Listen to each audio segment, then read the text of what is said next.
Curse of the Mistwraith by Janny Wurts is the first in an 11-book fantasy series called The Wars of Light and Shadow. And I have no idea what possessed me to read this thing when I'm in the middle of reading so many other books and series. But I just had a feeling I needed to read it, and it really paid off. It's a great book. In it, we follow the story of two half-brothers who've been raised in warring or feuding families, and they don't really like each other or get along, but they are forced into a situation where they have to work together to save the land of Ethera from the clutches of the Mistwraith, which is a large, possibly sentient fog that has covered the entire land for hundreds of years and caused all sorts of problems, as you might expect in a land where the sun has been blocked off for hundreds of years. So it's affected the people, it's affected the wildlife, the nature, all of that good stuff. And they need to use their powers of light and shadow to banish the Mistwraith. The thing that really stood out to me with this book is the writing style. It is absolutely gorgeous, and sorry, I'm getting distracted by my dog over there. He's exploring. But yeah, the writing's absolutely gorgeous. It's very tough to get into, but after the first 150 pages, I kind of hit a rhythm, and when that happened, I would be sitting down to read this, and without even realizing it, 100 pages would go by. So you do get used to it, but I could see some people saying that it's a little verbose. I wouldn't agree with that. It is definitely uses a high level of vocabulary, but at the same time, it's not, I wouldn't call it accessible either, but at the same time, it's kind of perfect for the story. Like it serves the storytelling really well. This is a book that was published in 1993, and it does not feel like a book that is that old. And I'll get to some of that in a sec as well. But a large part of that is because of the writing. It is a kind of timeless writing style, maybe a little complex, maybe a little wordy, but it gets the point across, and it gets the exact meanings across that I suspect Janny Wurts, the author, wanted to get across. So I think the writing serves the story very well.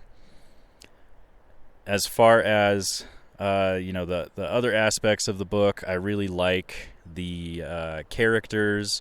Our main characters, Arathon and Lysair.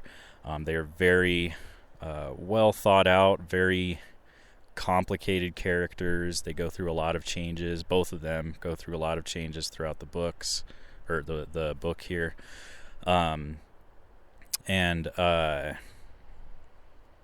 It's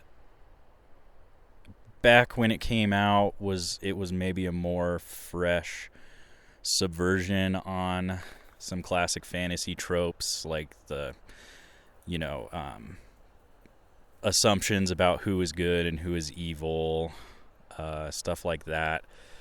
And nowadays, reading it doesn't feel as unique in that respect, or groundbreaking in that respect, but it does it very well. So the characters that you maybe think are the good guys maybe end up not being so good by the end. All the characters have their flaws, even the good ones as well. And I think it's a really well explored idea in this book as well. And then as far as themes go, there's a lot going on in this book. I've already talked about good versus evil and sort of flipping that on its head and maybe going in an unexpected direction. But there's also very multifaceted exploration of empathy in this book that paints empathy not just as a good thing, which clearly it is. It's good to have some empathy, but also kind of paints the dark side of it and how it can really cause a lot of pain especially in the people who are experiencing it. And then there's justice as well, is a big theme in this book, and who is justice really for? Is it for everybody, or is it for those in power? There is a lot of kind of mystery or intrigue going on in this book. When you read this book, you don't really feel like you're getting the full picture. I mean, it's the start of a long fantasy series, so that's somewhat to be expected. Hopefully the wind isn't drowning out my voice right now. But yeah, you feel like you don't really have all the information that you need to understand this world just yet. But you feel like it's there. It's there underneath the surface, right? So it doesn't feel sort of cheap or frustrating to read or anything like that. Where was I going with that? I don't know. I lost my train of thought.